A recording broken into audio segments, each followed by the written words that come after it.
What's up, everybody? I'm gonna try to make this one quick.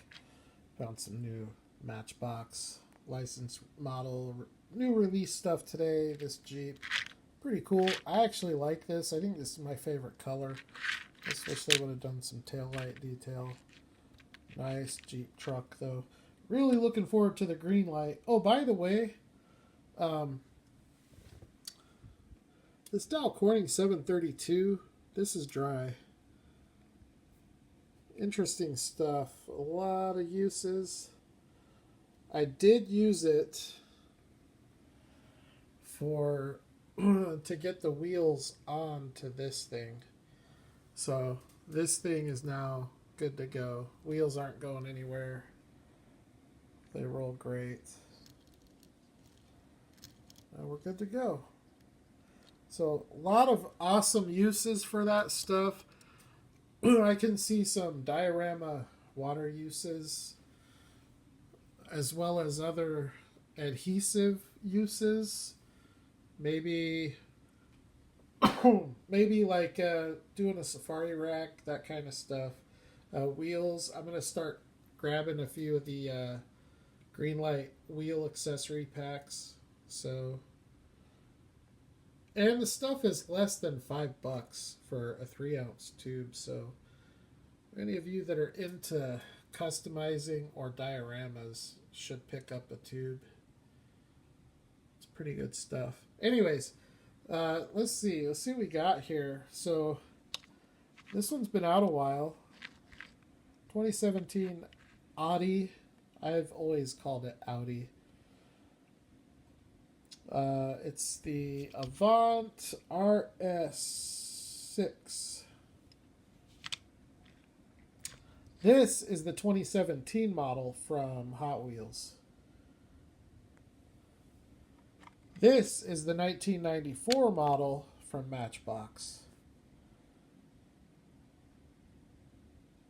I think Audi must have a thing with Mattel where they're like, look, you can make our cars, but you better make them detailed. These are probably the nicest tampoed brake lights I've seen. In certain light, they look reflective because of that bright red underneath the dark red. Like, it plays tricks on the eyes. It's a really good look. I couldn't believe I found this car, too. I know this is going to be a hot car. This possibly could be the hottest Matchbox car of the year. Although they've done some really nice ones. I should review 2018 Matchbox. Man, they've put some freaking great cars out this year. Anyways, but by Hot Wheels standards, this is very nice. We don't see a lot of cars that look this good, this accurate, this well replicated. The wheels obviously suck, but the casting, the proportions, the stance, and the detail are pretty amazing for Hot Wheels standards. You know, Matchbox, we're pretty used to seeing it. Headlights, taillights, all that kind of stuff. But with Hot Wheels, you know, we're so used to getting staggered wheels and racing tampos and just garbage. So, nice job on this one. You can see the kinship to the Matchbox.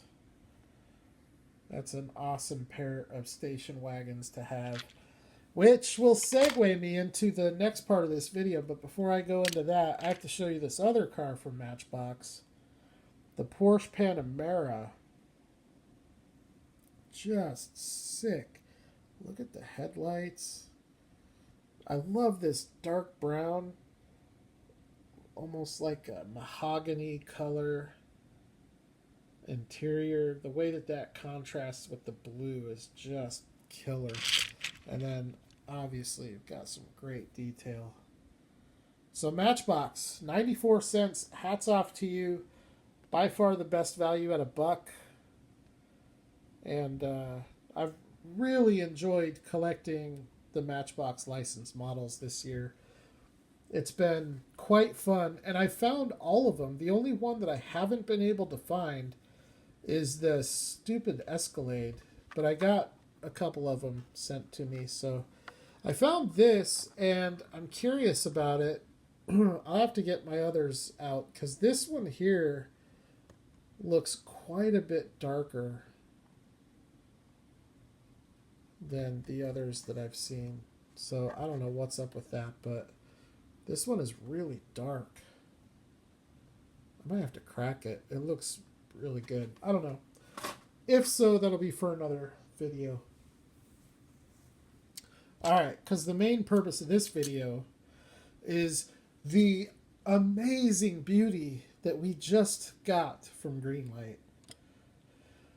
So, a month or so ago, I did my Greenlight top 10 castings. And a couple days after that, I did my Auto World top 5. If I were to make the Greenlight top 10 tonight, it would be different. Because this casting is not only in my top 10, it's in my top 5. It's not only in my top 5, it's in my top 3. And it's not only in my top 3, but it very possibly could be my all-time favorite Greenlight casting. So without further ado, I know you guys have probably already seen these in some of the videos. This Ford LTD wagon is just incredible. It's so well done. Definitely in my top 3. So this will bump out the...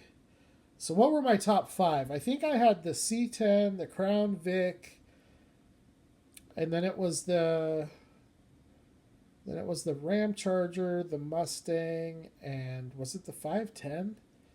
If one of those had to fall, might be the C10. I don't know, but this for sure goes in my top 3.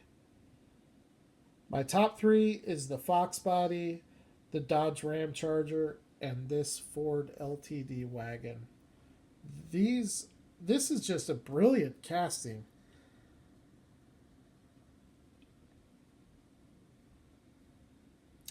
I mean, aesthetically, when you're looking at it, these Greenlight Ford wagons look more realistic to me than the Auto World wagons. So here you go. This is a stock 1985 Ford LTD Country Squire.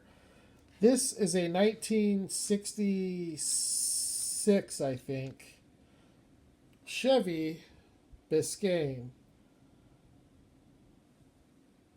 I think the Greenlight looks more realistic to me. And, you know, that's not to take anything from the Auto World, because the Auto World looks incredibly realistic. But this just looks more realistic. I don't know. Greenlight, they couldn't have done this better. Actually, they could have. The only thing they could have done to make this better, I say this, you know, pretty much about any car that doesn't have them. Lensed headlights, lensed taillights, that's all they really could have done. They should have put these brilliant headlights. That style of headlight on these wagons would have been a showstopper. Just amazing. A couple things I did notice about these cars, though. You know, when they announced that they were coming, my first thought was, okay, it's probably a similar version to the National Lampoon's car, right? This one is nice and heavy. It's big and bulky. And by the way, this is a Ford Country Squire. This is a Ford Country Squire. This one is light, feels kind of temperamental, a little bit delicate. It's not heavy and robust like this one. And the other thing is the front end. It's such a shame because you have these awesome lensed headlights. I mean, dude, there's 8 lensed headlights on the front of this car. That's just incredible. Why couldn't they just do 4 on this, you know? But I'm not too worried about it because they did everything else on this car so well that it's hard to critique the painted headlights. Um, get an opening tailgate. Opens proper. Okay, most opening tailgates in this scale, whether it's a truck or a station wagon, most of them open like this. It's not quite open.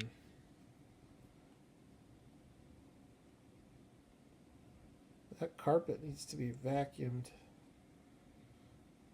Dude.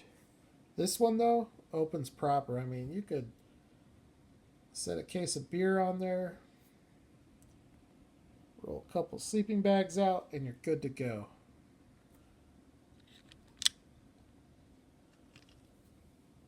So, Greenlight, very well done. On my rating scale, you know, I try to rate these castings as Greenlight puts them out. I try to review all of them and rate them all.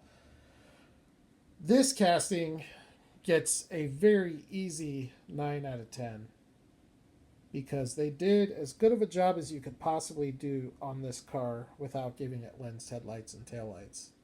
And as far as I'm concerned, that's the only thing keeping these cars from getting a 10 out of 10. The stance on them is great. The proportions are great. The white wall tires look really good. Some of the best white walls Greenlight's ever done. The hubcaps look incredible. There's just an incredible amount of detail in those hubcaps. The wood paneling has a granular look, highly detailed. And, you know, all the chrome trim around the windows, it's just all very nicely done. You know, Greenlight's been doing this chrome around the glass, and I kind of wish that they would keep it around the body. But with that said, it still looks really good in my opinion. Now, let's check out this one. I couldn't believe that I found both of these. This is the same car, but this is the 1979. So the absolute only difference between the 79 casting and the 85 casting is the grille and the front bumper. The color on this is just gorgeous. I love it. That dark metallic blue just pops with that wood panel. And then that baby blue interior. Big old bench seat.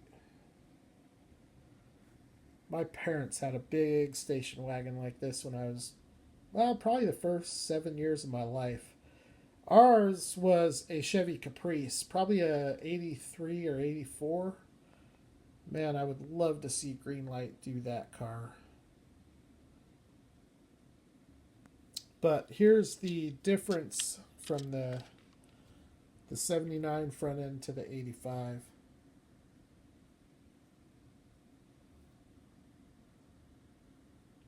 It's just in the grille.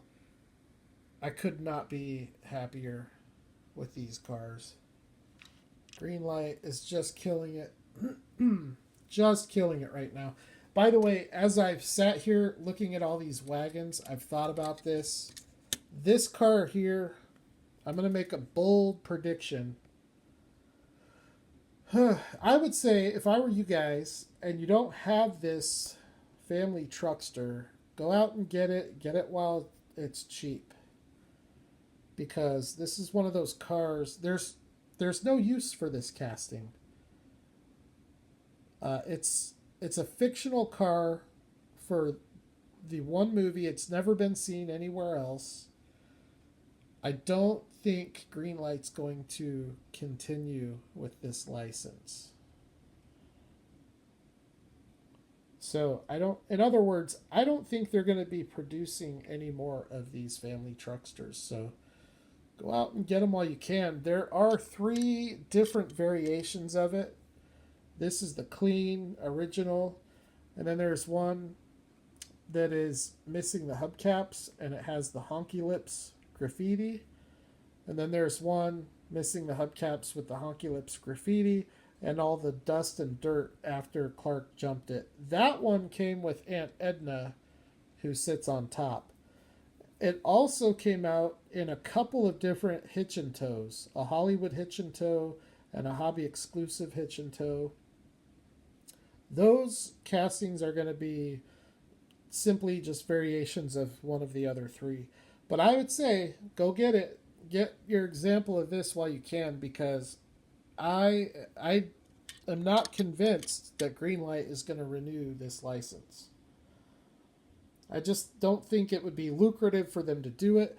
I think they would rather put that money into different licensing, especially with, as aggressive as they've been.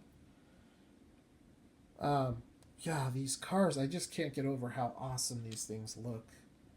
Just incredible. And here you go. This is probably the most detailed, most authentic replica brand. And these things look every bit as good. Now, when you get up close, this one's going to definitely stand on its own. But if any of you guys out there are station wagon enthusiasts, these cars are absolute must-haves.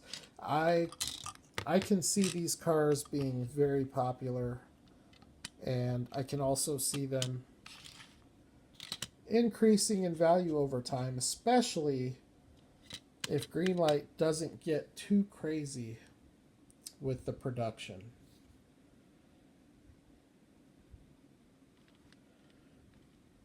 That looks amazing.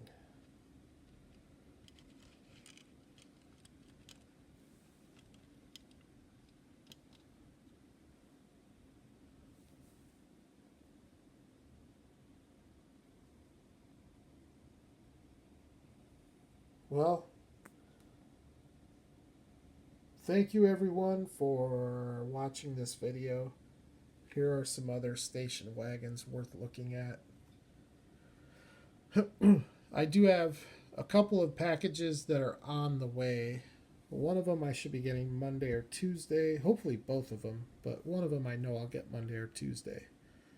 And there's going to be die-cast in both of those packages that, quite frankly, I'm very excited to show you guys.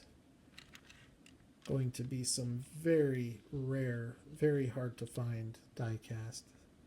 And I'm just going to crack it open, take it out of its packaging, take some pictures, and toss it into my collection where it belongs. And the other thing, too, I was going to start the next layout. I was going to start that tomorrow. Here we are. It's Friday night, the 12th of October. I was planning on starting my next layout tomorrow, but I have family in town from out of state. I don't think I'm going to be able to start it this weekend. But I can't wait to get that layout done. Taking everything I learned from this layout and applying it to that one, I think each layout that I do progressively will get better. And then, so the next one that I do is going to be, I don't know what I'm going to call it. I call this one Dead Man's Curve. In a way is art, so of course I'm going to sign and date it. I had to name it. It's a big curve, so, Dead Man's Curve. Doo-doo-ch. But the next one, I don't know. It's going to be like a road, maybe a highway type of a road, and then there's going to be a little river running parallel to the road, and then on the other side of the river is going to be an embankment and like an elevated wooded area, and then there's going to be a little I don't even know what they're called, but like a little drive down into the river where you can You can drop a boat in. Got it all planned out. I'm excited to do it. I have most of the material. And it's going to be similar to Luke Towan's latest video. Quite frankly, his railroad bridge video that he did not that long ago inspired this layout. Although mine is quite a bit different because I don't have the train and my bridge is more pavement and cement. His is all wood. But that was the inspiration for this. And now I'm inspired by his latest video to do something like that. But I still really do want to do a car dealership. And so I might do that one congruently because that one will be quick and easy. And while I have the mess going, I might as well just knock both of them out. Dow Corning 732, get you some. Look at this. It just holds that stick up. No problem.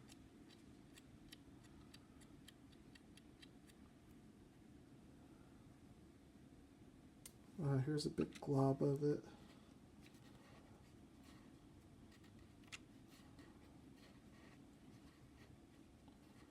The stuff is, I mean, it's kind of cool.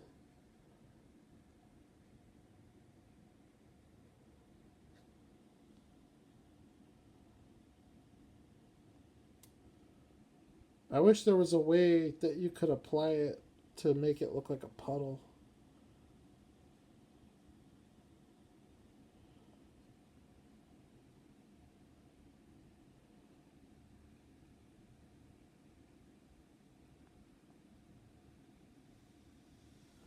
All right, everybody, thank you for watching. I hope you all have a fantastic weekend. And I hope you all are as lucky as I am and find these two awesome castings at your local Hobby Lobby. I also found this one a couple days ago. But this one here kind of pales in comparison to the Fords. So pretty good week. I found all the castings that I was hoping to find at Hobby Lobby. I found, except for the clean Bigfoot, and I want that one. I want that one absolutely more than any of the others because it's more of a lifted civilian truck than it is a monster truck. The dirty version has the massive tires on it, so it is full bore monster truck. So I really do want a clean Bigfoot. If any of you have an extra and you're interested in trading it, let me know and I'll put something together for you. Anyways, thanks. You guys have a good weekend, and I'll holler at the next one. Diecast.